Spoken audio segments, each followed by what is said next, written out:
So this same Dravidian groups, they said that you please don't go away from Madras presidency, you rule us. Rest of India you can give independence. It is the same E.V. Ramasamy Periyar who had given this call. For the British to remain. This fellow wore a black shirt to say that this is a sad day. There was a serious shift that had happened, but from community faith, community togetherness to rationalism to again faith but individual centric. The current minority commission head of Tamil Nadu is a father, or the so-called pastor father from Loyola College. He says that when I was heading, that guy was heading the education department's syllabus making system. And said, if you keenly study the books, you will see me having planted so many Christianity things.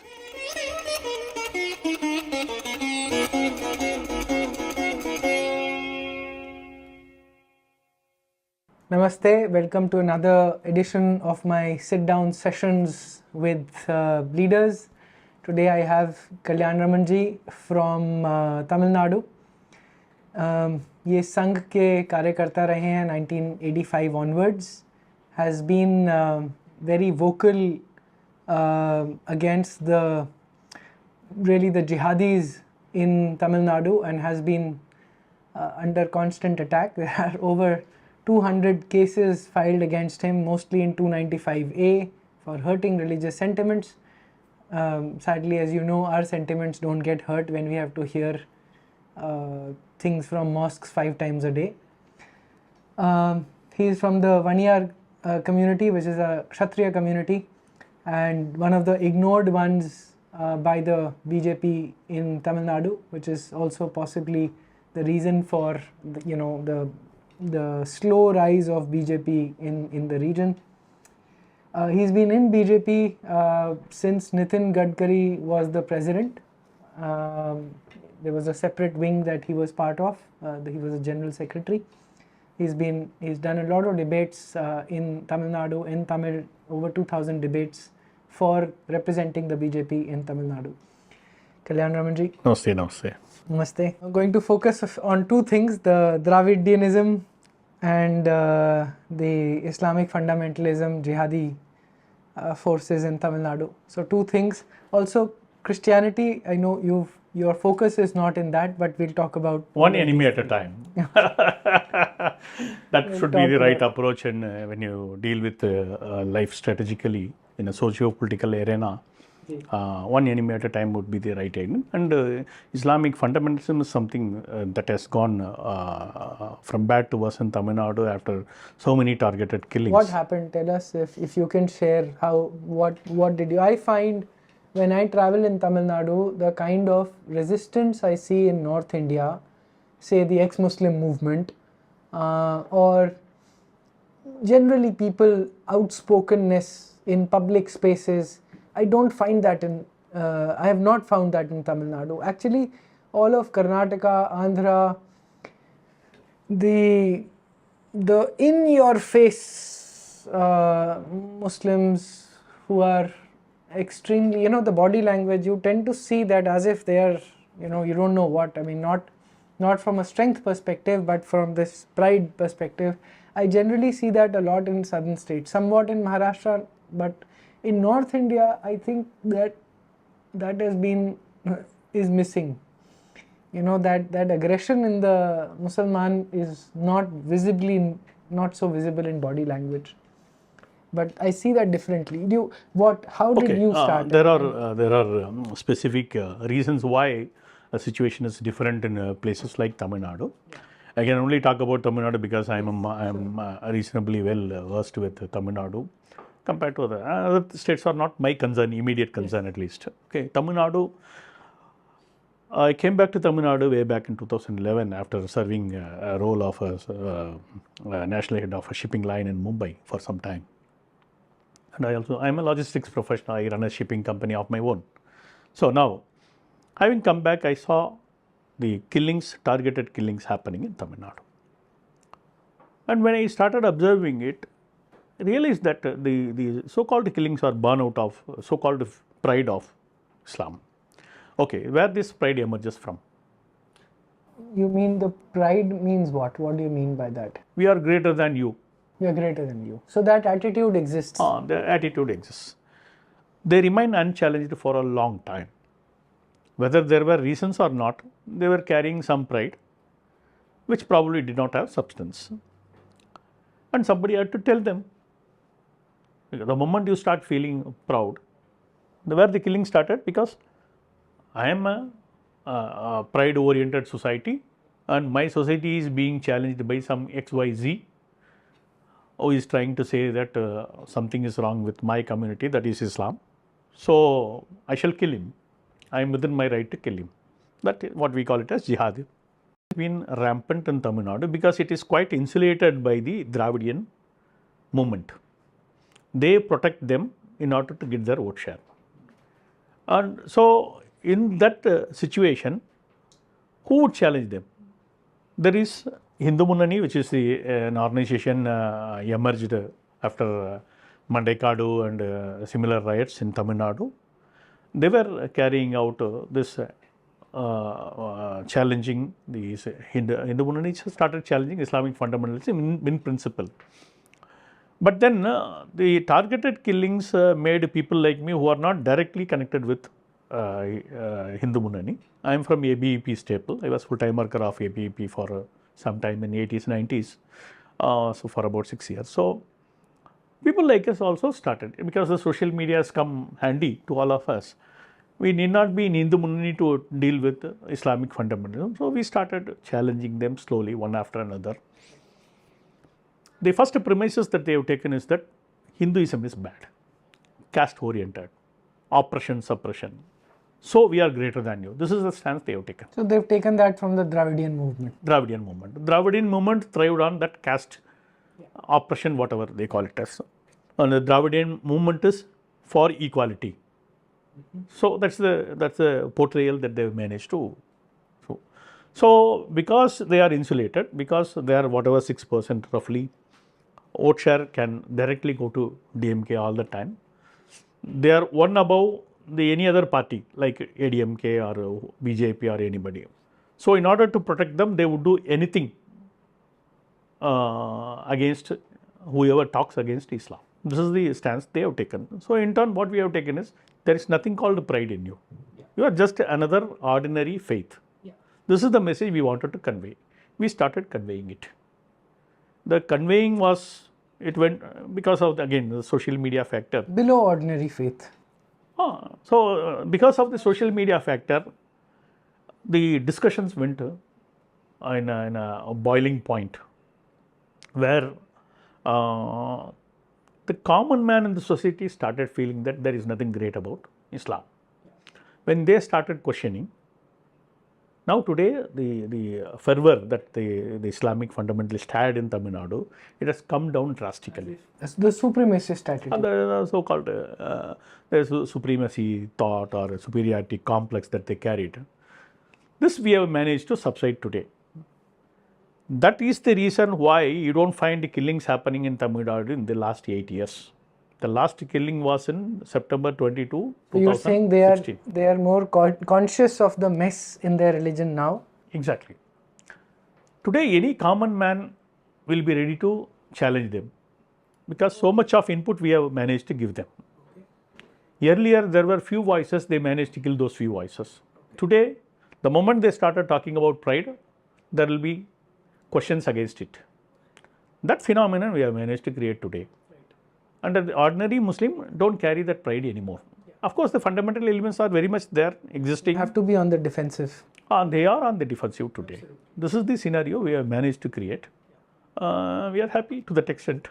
Very good. And that's very important for the society to create equality. First few people to come out and talk about this openly in TV debates, on public forums.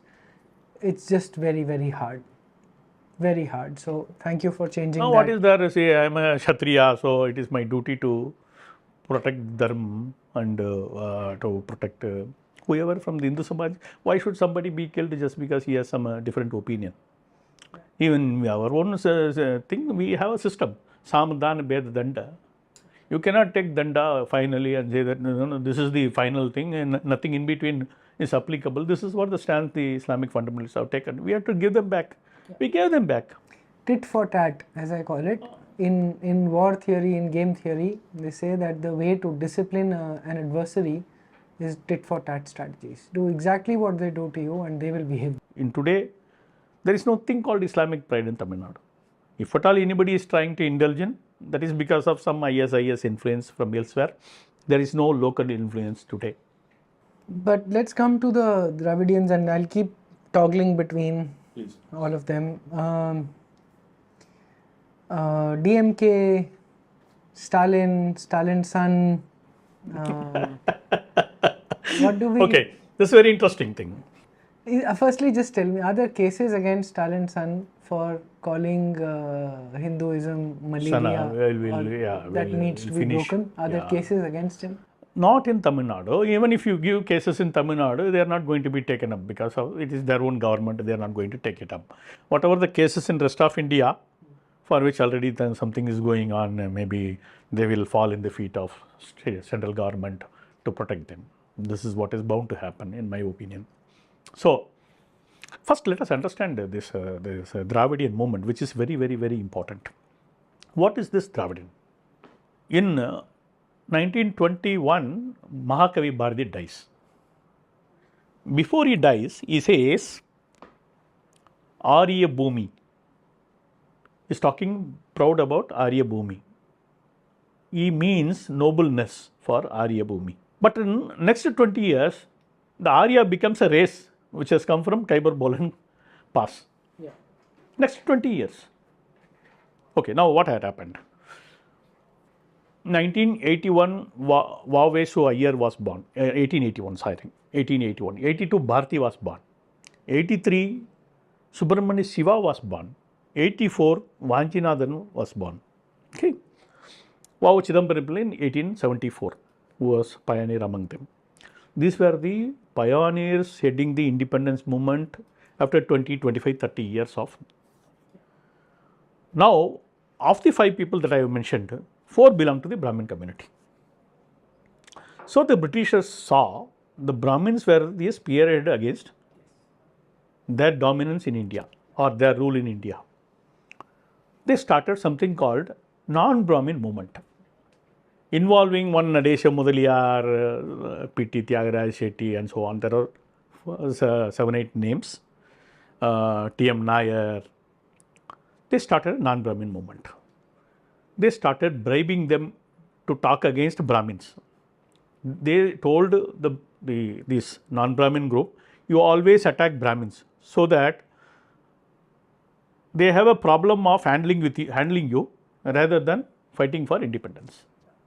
So, this is how the Dravidian movement started. First it was called South India Welfare Association, then it was called Justice Party, then it was called DK, then it was called DMK in 1949. This is how it came to exist. Now, they saw, now let us understand one more thing. In 1921, Mahakavi Bharati had a salary of 20 rupees. Okay.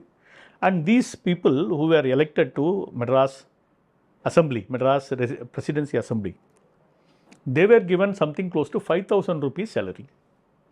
That is a whopping 250 times, not 250%, 250 times more salary. Is it a salary or bribe? It's a bribe to go around the society to keep talking against Brahmins who are heading the or spearheading the independence movement. They have done damage between 1906 till 49 and realized that it is politically viable for them to take it forward and become a ruling party for a period of time, even after Britishers left.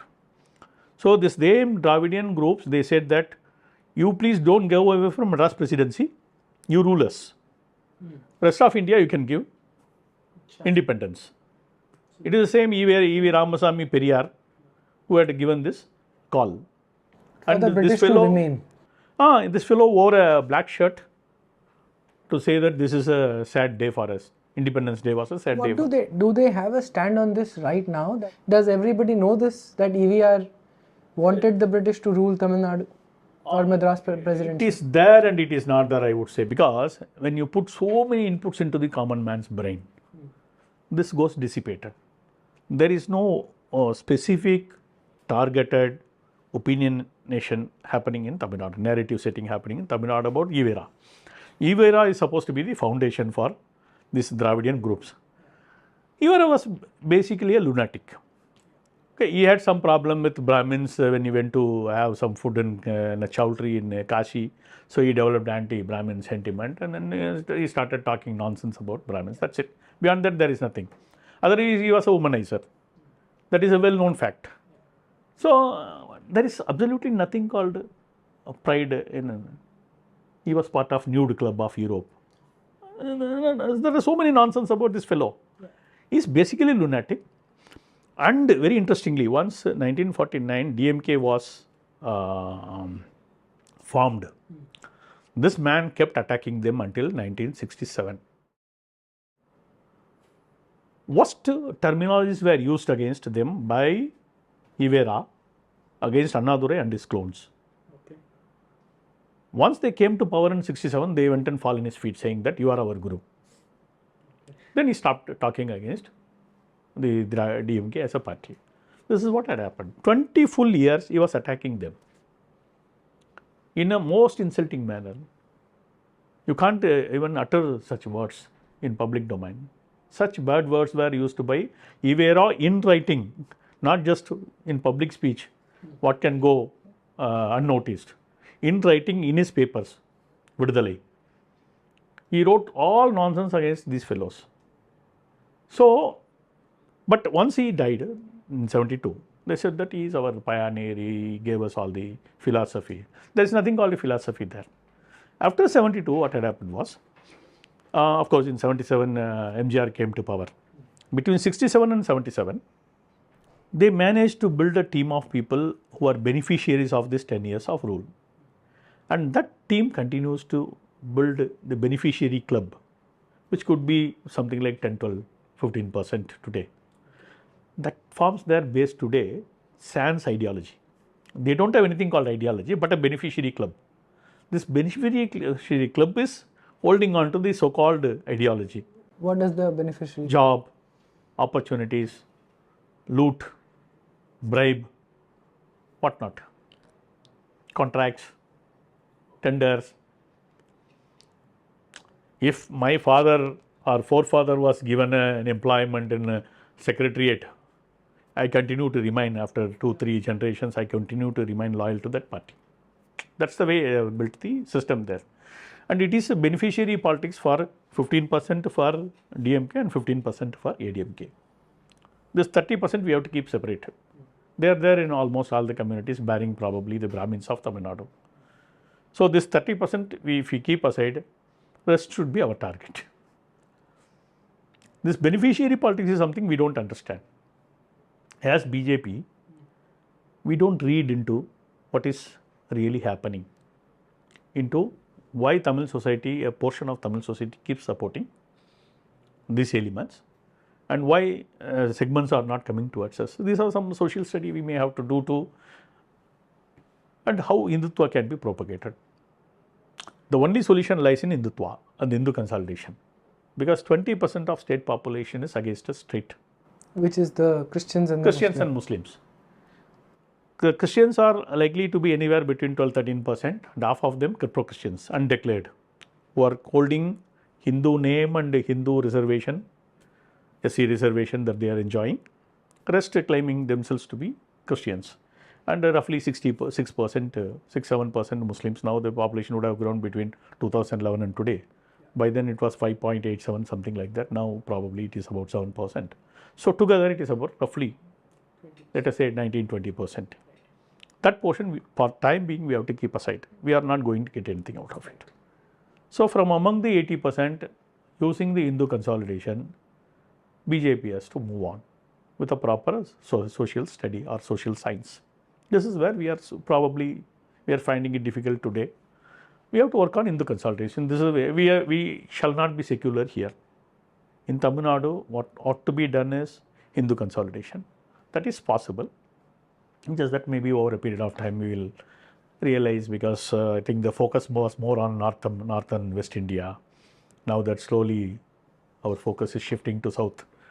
And I think you're saying that, just coming to a little to BJP strategy, you're saying that 50% of the BJP communities, the communities in Tamil Nadu are ignored by the BJP. Yeah, because see, it's an unfortunate fact. There are 4 emotive communities in Tamil Nadu. I call them emotive communities because they react emotionally. Okay. Persons who are thinking and behaving are a different breed, and people who react to a given situation are a different breed. And communities carry their own trait, whether you like it or not. This comes from even Karna period. Everything has Varna. Even a flower has Varna. Okay, so now, see, we have been as a party 44 years now, completed 44 years of our existence as a party. So far, in the last 44 years, the largest community of the state called 1 years. Incidentally, I belong to that community. There were 100 general secretaries of the party having became general secretaries of the party. There was not even one who came from that community. So, if general secretary has not come, where is the question of president? So, there is no president, there is no general secretary from this party. Maybe from among the 30 and odd state office bearers, 1 or 2 are given every rationed. For a community which is 20%, said to be 20%, there is no concrete figure available because there is no caste census. But then everybody knows that this is the largest community, roughly close to, let us call it as 15%. You should have some representation being given to them, at least to the tune of 3, 4, 5 people, depending upon various situations. This has never happened. So, for a community to feel close to the party, their brand of person should be there. This is absent for the 1 years. There was no president from Mukulathur, or whatever we call it as, that community. There was no president from Pallar or Devendra Kulavelar community. There was one president from the Parayar community, which is second or third largest in the state. That man also came from some kind of Dravidian background, and he went back to DMK. Our state president went back to DMK, and he died as a DMK man. These are unfortunate fact. But see, I'm more a social scientist. I read through the psychology of common man. So as long as we ignore this 50% state population, which is an emotive, fighting spirited community. These are the 4 fighting spirited communities in Tamil Nadu. Whether you like it or not, this is a fact. Then the immediate communities are Nadars and Gaundars of Tamil Nadu with reasonably big money power at their disposal. Let us look at the fact of the case. These are naked facts. The last 20 years, let us take 2003 till today, 24. Of the 20 years, we have Nadars being president for 10 years, 6 years the Gaundars, 2 moneyed communities, 3 years Brahmin. 1.5 year or less than 1.5 year is our Muruganji, Arundhathir community. These are the 4 communities. Together they form something like 15% of state population. This 50% of the state population, namely 1 year Mukulathur, Pallar, Parayar, or Devendra Kulavelar, Parayar. These communities are not given their due representation in the party system. In my opinion, this is very, very important that a due representation is given so that the emotional affinity comes to stay with the party. This is what the Dravidian party is doing, despite saying that we are not caste oriented. They are exactly giving representation to each community or adding the community organizations together with them. For example, Vidudalai Chirthagal is a party of more of SC community. They ensure that they don't go away. They keep them under some levels of inducement. So, that Parayar community vote continues to remain with DMK as a big support base. So, there is no, I mean, they keep attacking Hinduism so blatantly, and still they would do these kind of things. I believe there is a bust, a statue of EVR I'm not sure if it is in front of Kapali temple in Chennai or somewhere. Srirangam temple in Srirangam Trichy. temple in Trichy. Which says there is no God and whoever believes in God is a fool. Why can't that? Why do we allow that? The Muslims, the Christians will never allow this. I'm guessing Muslims for sure not. Christians also perhaps not. How do they only show their middle finger to the Hindus and get away with it? I remember Ram Janmabhoomi movement. Had we wanted, we could have removed it day one. Yes. We wanted the social momentum to take place, the social conscience being awakened. Okay. Similar things should happen in Tamil Nadu, which is nothing but Hindu consolidation. That is participation and respect for all. How will it happen and why? In what circumstances would they come, and is BJP not seen as a Hindu party but just a political party? I will ask a counter question here. I was expressing my angst with a friend that Stalin said all of this, that I want to file a case against him. And he's a lawyer, and he said, Stalin's wife is a practicing Hindu and very devout. So he says that this is all politics. Every time I talk to Tamil people, every time we say that they say this, they all brush it away saying, oh, this is all politics. So they don't see the attack on their identity at all coming from the DMK. What do you have to say about this? See, what had happened, we have to understand the societal flow into it. First of all, the Brahmins were attacked. Yes. Starting from 1906, this movement started. Okay. And then the Hindu pride was attacked. You are caste oriented, this, that. After finishing Brahmins from the socio-political domain, then they started attacking Hindu religious feelings, sentiments, practices, rituals, etc. Okay. Making the Hindus feel that you are nothing.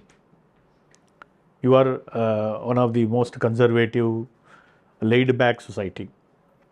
Having managed to convey that message, and also that there started the atheist movement. A good number of Hindus, they started believing this rational thinking process.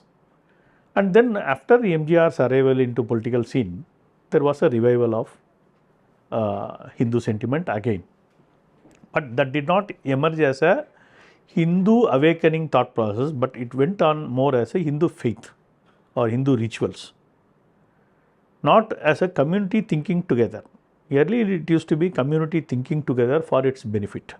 Today it became a thing between God and myself. I pray to him, I get something. Yeah. So at least a sense of acceptance. The attack on the Hindu community perhaps stopped under MGR. There was a serious shift that had happened, but from community faith, community togetherness to rationalism to again faith but individual centric. This tectonic shift we have to understand. Today it is me, God, I pray him, I get something out of him. I believe in God today. Unlike my ancestor, my previous generation. This is the thought process today. So that Hindu togetherness is missing today. That they have managed somehow. And thanks to the textbook education where you throw some philosophies or ideologies or wrong things, implant them into the common man's mind. This they have managed. To the extent, the current minority commission head of Tamil Nadu is a father, or the so-called pastor father from Loyola College. He says that when I was heading, that guy was heading the education department's syllabus making system. And said, if you keenly study the books, you will see me having planted so many Christianity things. He says openly. And there is no voice against it. Because the Hindu Samuday or Hindu Samaj is not ready to react today. That's the current scenario. Let us face the... Is this fear? Okay, look at it politically. I will come back to the same situation. We as a party, the Hindu Identity Party, have failed to bring in reactionary societies into BJP system. The four communities were ignored. Let us face the Who fact. fight back basically are ignored. If these communities were inside the system, they would have taken the lead to fight against. That is not possible today because we don't have reactionary communities inside the party system. And aren't there any small Hindu groups, maybe not the Sangha is pretty active in Tamil Nadu? Sangha is active. Sangha is active. There are so many splinter groups. I mean, in the name of Hindu, they challenge the Islamic Advent and Christianity Advent. And they are all independent thinkers, we can call them as. But the numbers are enormous. You can find some 5,000 very active social media activists in Tamil Nadu in favor of Hinduism, attacking the Islamic fundamentalism and Christian misadventures. And do they attack DMK as well? Yeah, see, it goes without saying. There is no differentiation between these systems. Okay. You flip it, you will find a DMK behind it or anything Dravidian behind it. So how do no God people align with jihadis who are hardcore God people and also with Christians? Very Both interesting. very God Very people. interesting question. Very interesting question. Unlike the North Indian Muslims, the South Indian, specifically Tamil Nadu Muslims, have a huge money backup. Okay, a good number of them are indulging in. Now look at data. Data speaks by itself. Yes. Look at the data. Where the highest number of gold smuggling is happening in India. You can seek the data. It is Tamil Nadu airports. Okay, I thought it was Kerala. It is Tamil Nadu airports. Okay. Okay. And where this catamine and all smuggled Tamil Muslims by and large. I don't know if you know about the VCD selling and all, fake pirated VCD selling. It is a monopoly of Tamil Muslims. Wherever such illegal activity is happening, Tamil Muslims are directly involved, making huge illegal money. What I can call it as blood money. Also, they were having quite a number of NGOs which were getting money from abroad, from the Middle East for a long time, like Zakir Naik's foundations. Similarly, there were TNTJ, INTJ, they created so many such organizations which eventually started getting huge amount of money. Of course, thanks to the BJP government after 2014, it all nearly stopped, and we also managed to break those organizations thanks to so many strategies deployed. I was also part of breaking some of them. TNTJ was broken into 4 pieces somewhere in 2015-16. I also played a little role in that. So these are ongoing things. But they had money backup, or that they continue to have money backup in the form of such illegal business activities is a matter of fact. And the more money that goes into their coffer means more jihadi activities. So this is where their strength comes from. Now, this Dravidian forces, they turn Nelson's eye towards such activities. They would never ever talk about it because they want that 6%. So that 6% votes straight off. Straight. Okay. See, very interesting detail I will give you. In 2016, Jayalalitha arrested me. 2015 September, they gave me protection. In the name of protection, I was monitored all the time. Okay? Somebody was with me all the time. Right before election, she arrested me. Okay. She won for the second time, mostly in Muslim constituencies. First time in Tamil Nadu, an incumbent government was repeated. That was in 2016. 2011 they had won, 2016 they had won.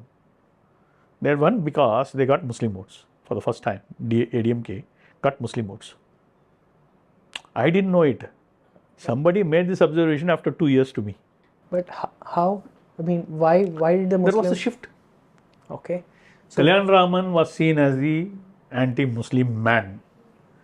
And Jayalalitha arresting Kalyan Raman means she is in favor of Muslims. Like these 4 communities in Hindu Samaj, they are also another reactionary community. They vociferously voted.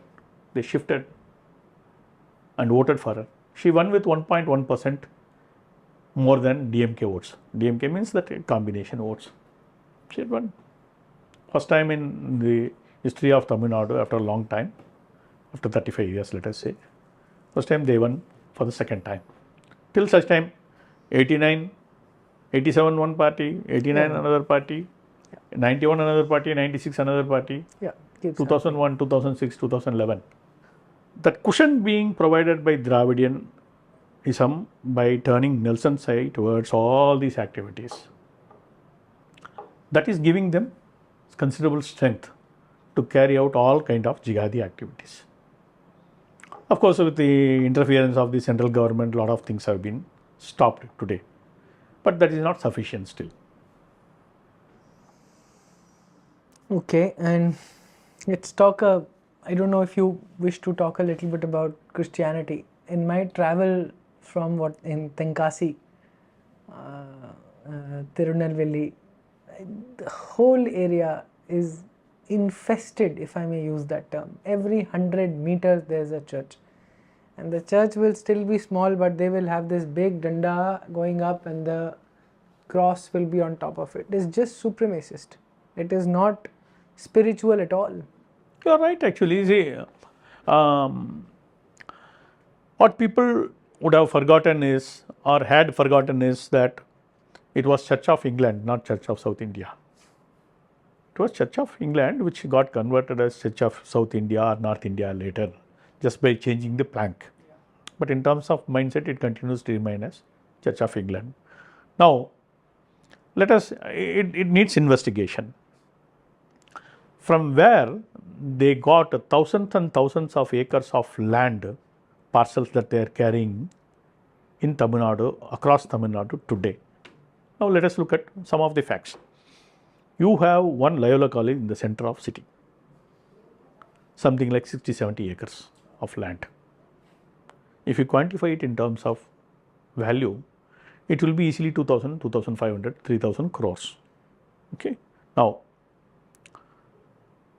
there is Women Christian College, another 30-40 acres of land. There is Church Park Convent, 10-15 acres of land. Madras Christian College, 2 campuses, one is a school, another is a college, 150 acres of land. Wesley Church, 10 acres of land in the heart of city, next only to the Egmore station, which is central point like central station. Then you have Don Bosco School, 10-15 acres of land. If you quantify all these, I have just given you few names, and there are hundreds of such things. I have given you only Chennai city periphery areas. Now, if you imagine it, the number of acres in the hands of Christian missionary, number one, and the value could run into at least 5 lakh crores handed over to them by Britishers free of cost. A good number of them are temple lands. A good number of them are temple lands. This is the strength on which they have been playing. Once again, the Dravidian forces turning Nelson's side because this is a chunk of bulk votes. 20% straight off vote available with them. So, if we think that by talking some kind of secular factor, we will be able to win away such votes, we are fooling ourselves. There were some people who were talking on secular terms, which is a nonsense in my opinion. Within BJP, I am talking about. It is utter nonsense in my opinion. BJP has to go it as a strong Hindutva force, straight terms. But it is not a Hindutva force. That is my criticism, at least, and I will put this on camera, that unfortunately BJP is letting us down, and perhaps I have one complaint with the Sangha, and you are a old Karyakarta. I will still say that the Hindu society has no direction. from the Hindu leadership of the country. BJP of course is not giving leadership, and my feeling is that the Sangha is also not giving the leadership. The reason I say that is that everything is about sangharsh, that we have to fight. When will the fight end? What happens after we won the fight? How will we win the fight? Will we have a Hindu Rashtra, Hindu Rajya? Is there a clear ideology that we want to change the constitutional fabric and turn it into a Hindu Rashtra? If you do not give this clarity to people, what are they fighting for? What am I fighting for? अगर मैं दुर्गा पूजा पंडाल पे पथराव झेल रहा हूँ, या at a Ram Navami or at a Garbha, there are attacks or there are infiltrations and trying to molest women. I have to face this every single day. Every festival I have to face this. Don't come into Muslim areas. What is the Sangharsh? What is the clarity that we are heading towards? See, we are trying to find the answer. Do you have clarity? Yeah, I do have you clarity. have clarity I have as clarity. an individual. No, I have clarity as Sangha. See, we are talking about 1,000 years of phenomenon to be solved in 10 years or 15 years or 20 years, whatever it is. When you have a strategy under your sleeve, should you reveal it or should you work on it, keeping 90-95% of portion of it? Why should you not reveal it? Why should I reveal it? Why should my enemy know what is under my sleeve? I don't have to tell them. See, to begin with, let me answer. To begin with, how a conquest happens and how a conquest is countered back. This is the question. There has been a conquest. Over. Now, there is a reversal that ought to be happening. That is what you want or you demand rather.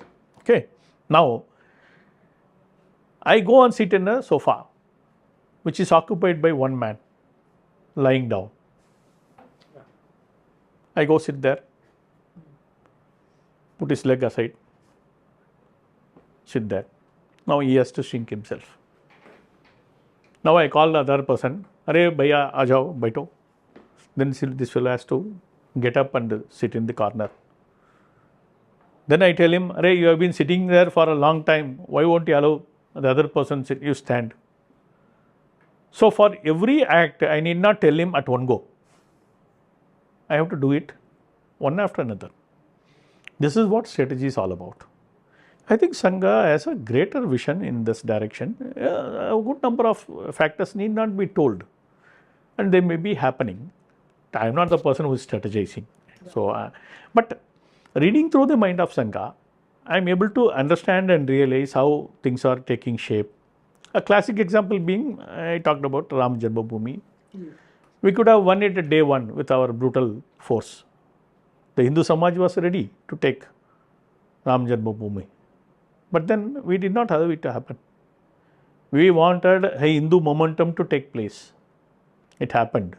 A message was conveyed to the socio-political system that this is bound to happen. Anybody who challenges this will perish. That is a political message conveyed. That is a social message conveyed. That's a psychological message conveyed. The courts came in our favor over a period of time. It's an evolution. We have to let the evolution go through the process and churning. If we don't do that and do everything all of a sudden, it will perish all of a sudden. So we should allow the evolution to take place. And that's happening in my opinion. Of course, we may have our own complaints because we want it to happen faster. But I think reading through the way Sangha, see, I see Sangha as God's incarnation. It's my very hearty opinion. I'm not a regular daily Sangha going activist, but I breathe Sangha, the thought process, the ideology. So, I'm so amazed. Is it very Hindu centric or is it land centric? This is another criticism that the Sangha gets, that it is geographic nationalism and not necessarily, and that is conflated and confused with Hindutva, while Hinduism, which is about Devi Devatas, and that is the foundation of our religion, polytheistic, and at the same time monist, as they call us sometimes, which is one consciousness people. So, is it that, or is it more national? See, Hindutva, to understand it very simple, in simple manner, how to hold on to Dharma. That's it. Whether you want to follow X Devata or Y Devata, or you just believe in Dharma and no idol in between. For example, I don't go behind any idol. The Dharma is supreme. In order to propagate, promote or retain Dharma, we need all these phenomena. If I understand the ultimate, I don't have to have this in between Sadgurus. That understanding I have. I don't go behind any god or goddesses praying for मुझे ये दे दो वो दे दो. मैं कभी नहीं पूछा था. I don't have such prayer. There is a supreme soul which guides us all. We are all part of that supreme soul. That is my understanding. But that does not mean if you believe in Ma Durga, I will disrespect you. You are in the same. Sure. Hindus, So Sangha per se holds on to Dharma. The Dharma is supreme. Hindutva is Dharma. This was nothing but Dharma. It is a socio-political, spiritual phenomenon together. And if that perishes, the world order perishes. We shall not allow that to perish, because this is the most precious thing available in the whole world. Sanatana Dharma is nothing but the peak of civilizational value, in simple terms. That shall not be allowed to perish. That forms an inspiration for the whole world order in the days to come. If you allow it to perish in the place of inception, what will happen to it? It cannot guide the world order. That is why we call Bharat as Vishwaguru. As simple as that. So, Sangha's vision is to become Vishwaguru. In the process, what Sangha is thinking? Sangha is not a leader making organization. Sangha का दृष्टि में क्या है? व्यक्ति निर्माण. Put the man in the right direction of life. He will carry that wisdom to guide the world order in due course. Sangha is doing it. After all, we are 1/6 of the world population. Each one of us can inspire 6 souls easily. Just that we have to set things in order in India. That shall happen. I think we are on the right path. In the last 15, 20, 25 years have made India take a U-turn and go in the direction where India is slowly becoming see, today the ordinary Indian is carrying the pride compared to 30 years back. Yeah, sure. Where it had all happened. Of course. Now, if you say that 1,000 years of slavery or whatever you call it as oppression, suppression, conquest, you have to reverse it within 10 years, 15 years, you are very greedy. With that note and with my greed, You must have I must have greed. You must have greed, because we have to chariveti, we have to move on and on towards that greedfulness. But at the same time, pragmatism should also descend on us. With that note, thank you very much, Kalyan you, Raman ji. thank you. Good talking to you. Namaskar. Hope you enjoyed the conversation. Leave your comments and tell us if you like. If you have questions for Kalyan Raman ji or your blessings, please shower it on him. More power to him. Thank you. Thank you. Namaskar. Thank you.